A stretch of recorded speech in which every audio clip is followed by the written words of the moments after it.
I'm Barbara Menino, And I'm Christine Rothdeutsch. and today we're going to talk about your ideal customer. Before we mix up that discussion, we want to remind you to like, comment, or share this episode. Hearing from you is always great. So, ideal customer, Christine, we've heard about ideal customer, reaching out to the right customer since the year one we've been in business. Sometimes it can be a problem. What's your take on your perfect or ideal customer? Well, okay, so let me just step back a little bit. So no, I didn't from the day I started my business, did not think about ideal customer. I just felt that I could just tell everybody what I do and they're going to want to work with me. So, yeah, but it took me years to uh when I invested in coaching and learning about business that I started hearing about ideal customer, ideal client, ideal prospect, and I was like, "What?" I'm like, "Really? Not everybody?" That's a And great line. Not what? Not everybody. I love that. and it's still a struggle all these years later. I don't know about you, but for me, I have to pull myself back sometimes to remind myself not everybody needs what I offer. And an ideal client really comes the one thing that we have to really remember is, are they willing to pay? That, people might need what we have, but it all comes down to, are they willing to pay? Are they willing to pay what you charge? And I see this all too often that people just want to believe everybody is an ideal client. Yeah, it's hard at times. You kinda get lost, in the sea of people and thinking, "Oh, but they need me." Well, yes, and so Dot dot dot. yeah. Well, that's actually very interesting. So number one, I think in addition to need, there's also the idea of an aspirational what need or want, what they want. And that whole compatibility of needing, wanting, and paying do have to mesh. There was someone speaking at a meeting I went to recently. He's a car broker, and people come to him and tell them the kind of car that he wants. And he goes out and he does the search and he does the negotiation with the various car dealers. And here's something he said that relates to what you said. He said, "You tell me they tell me they want a Tesla, but they only have the budget for something else." So we have to explain that to them, and we have to talk to them about that. In our case, as entrepreneurs, we do have to establish their seriousness and whether or not they understand the value of our services. And there's a lot of stuff that goes into value and what that value requires in fees. So there's a bit of education and there's a bit of doing a bit of a dance and trying to gather as much information from them about seriousness and what value they put on paying for your service. Mhm. Well, and even before we get to that point, though, if we back up, I believe in backing things up to figure out how these things work. It comes into how we market ourselves. I Absolutely. I've been told to market to your ideal client. It doesn't mean that's the only type of person that you would work with, but you have to pare your messaging down to that ideal person. Otherwise, you're gonna be confusing everyone and the universe, and you'll get nothing, and this there too, when I hear people giving a 30-second introduction, and they wanna throw so many different things into it, I'm left like, "What? What do you do?"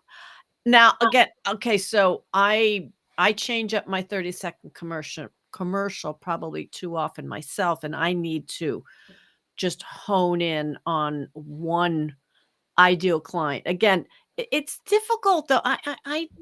I'm systems, I'm processes, I'm technology, I'm mindset. So how do I hone this in? That's something you and I will be working on, Barbara, I'm sure, at some point. But yeah, it all starts back with how we're marketing ourselves, how we're promoting ourselves, and keeping in mind what the ideal client might look like, but telling ourselves it's okay though, because we will work with other people. Because I even had somebody ask me recently, "Do you only work with women?" I'm like, "Well, no," but that's how I put my message out there. You gotta hone in on something, um, from what I've been told.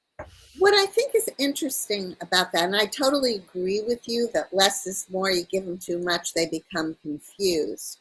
Um, and within a broad span of ideal clients, you may be talking to a women's group, or you may be talking to people over 50, or you may be talking to a group of millennials.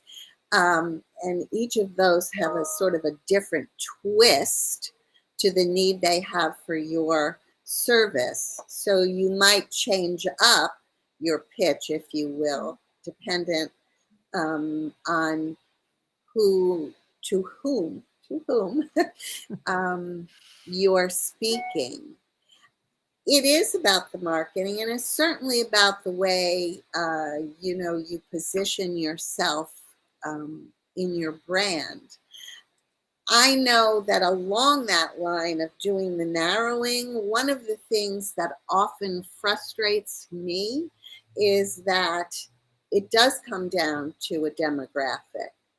And just as I said, you could be talking to a millennial or people over 50, I think any of those could be your ideal client. And the thread that runs through them, what makes them your ideal client, is the pain point they have or the aspiration they have. So, both of us, for example, could be talking to somebody who's struggling to get new clients. But we could also be talking to somebody who wants new clients because they want to scale. And they are at different ends of the spectrum, but their problem or their aspiration is the same. And Mm. I think that's something to consider. Mm. Problem or aspiration being an important common denominator. Yeah, I get I'm all about problems and solving problems, but I don't know if I've ever heard anybody put it that way about the having that common thread of aspiration. What is the so boy, when you were saying that, I was thinking, wow, that's deep, and I that's gonna take me some time to figure out, I'm afraid. Uh, Well, I'm proud to say that I have felt that way somewhat, or as you would say, that idea was rolling around in my head, but I couldn't quite crystallize it. And maybe I was a little afraid to put it out there because it seemed revolutionary. mm, Um, but I did hear someone of note who's very experienced in the branding, marketing, and speaking. It was Larry Wingen, as a matter of fact. And I almost jumped through the screen when he said, "It's the problem that connects people." And I thought, yes, somebody thinks like I do. So think about that when you reflect on that point, and mm. take a look at the different clients you have and see if you can find a common denominator of a pain point, problem, or aspiration, despite diversity in their demographic. Well, thank you for that, Barbara. This has been, worth the time here today. But yes, thank you so much. Yeah, this ideal client stuff. In all the years that I've been working my own business, it changes too. I think you can't just start out and say this is the demographic. It changes. Don't you find that? I Even for the I work that you do? I do. And do you ever find that you start working with someone and you realize how much of an alignment, of a connection it is? They, quote, speak your language. They think like you. They have the same kind of values. So it's not only what they want Mhm. or need, but it's their style. And it just kind of works with you, and you become so exhilarated because the connection is so perfect. Don't know that that will happen every time, but if and when it does, that's an interesting ideal to set up as your Mm. ideal client.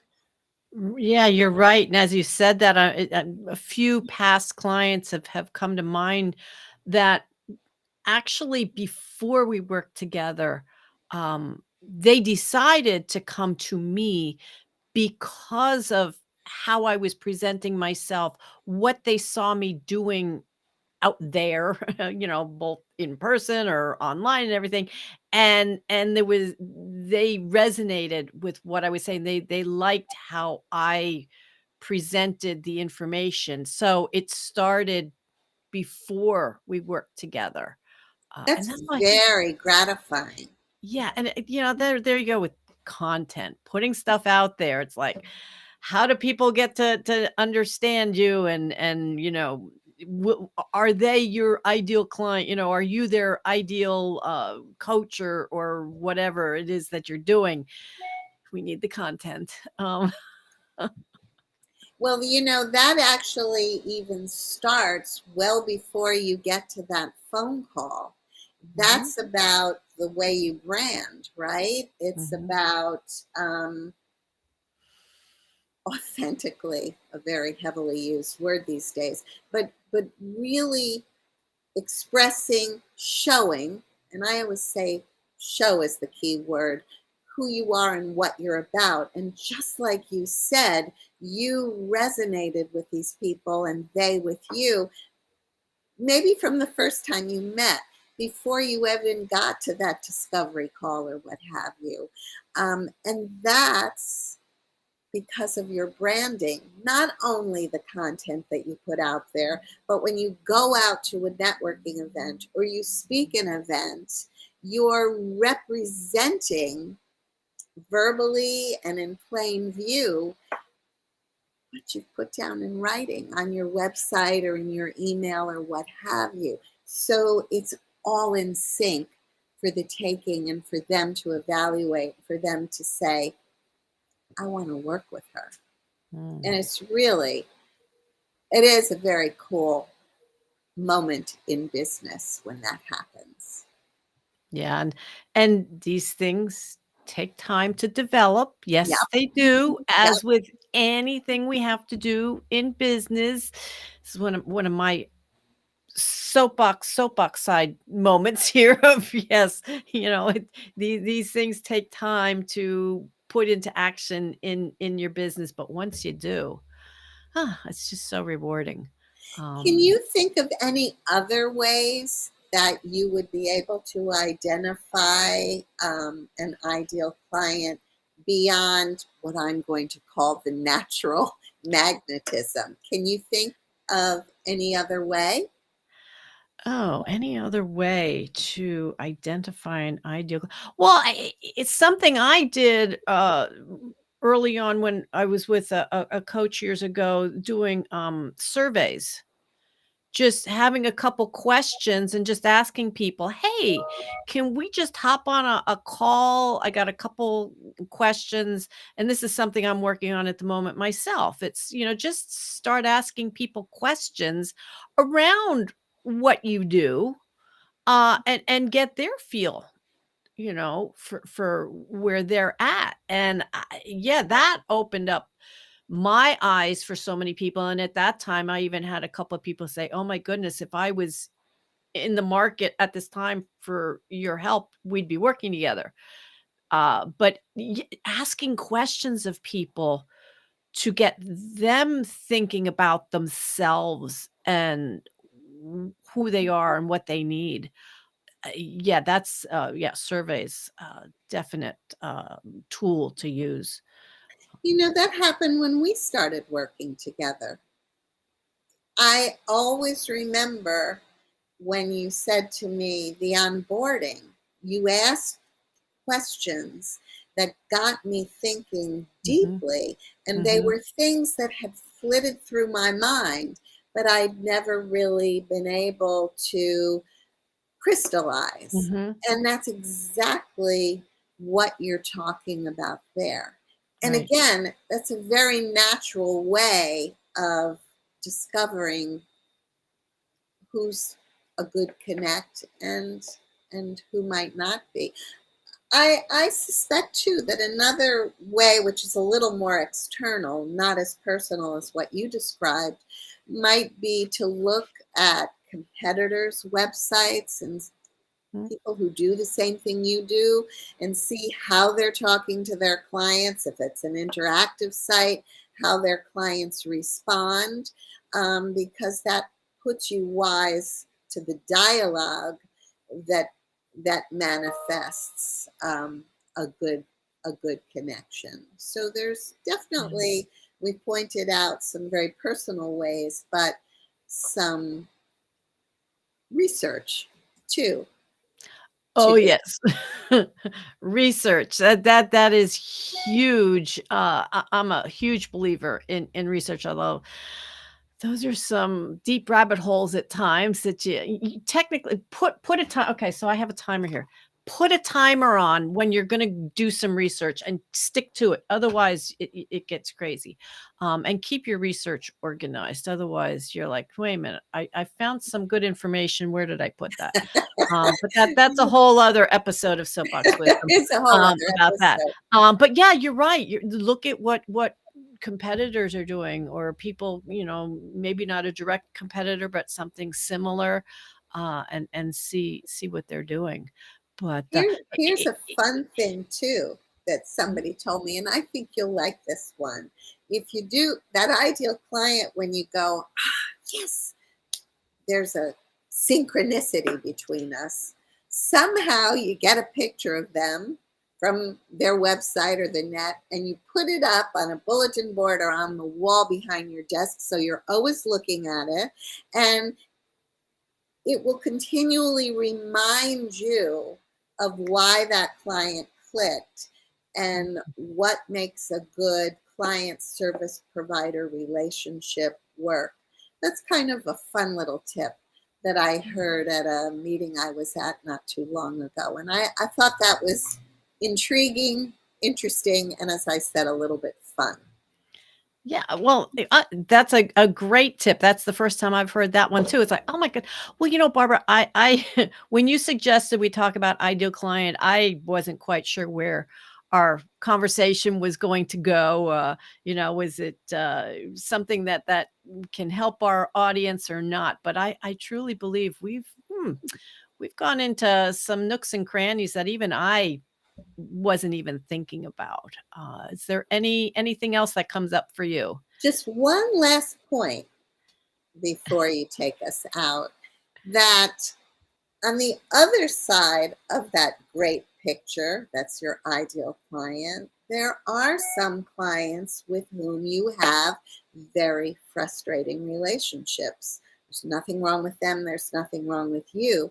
They're just not, might be the click. Mhm. So it's probably good to remember some of those frustrations too, because then the pitfalls are top of mind for you. And there's a red flag out there telling you what maybe you should avoid.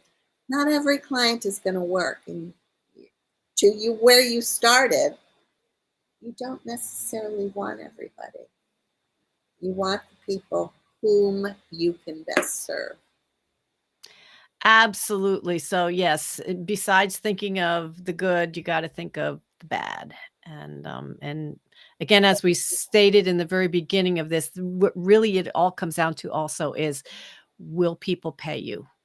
Will people pay you what you're asking? Because if they're not willing to do that, then they're not your ideal client. So this has been, like I said, a very interesting conversation for me, and I wanna remind our audience to please like, comment, share this episode with everyone that you know, and stay tuned for the next episode of Soapbox Wisdom. Soapbox Wisdom is hosted by brand messaging and storytelling consultant Barbara Menino and business and mindset coach Christine Rothdeutsch. You can find them online at barbaramenino.com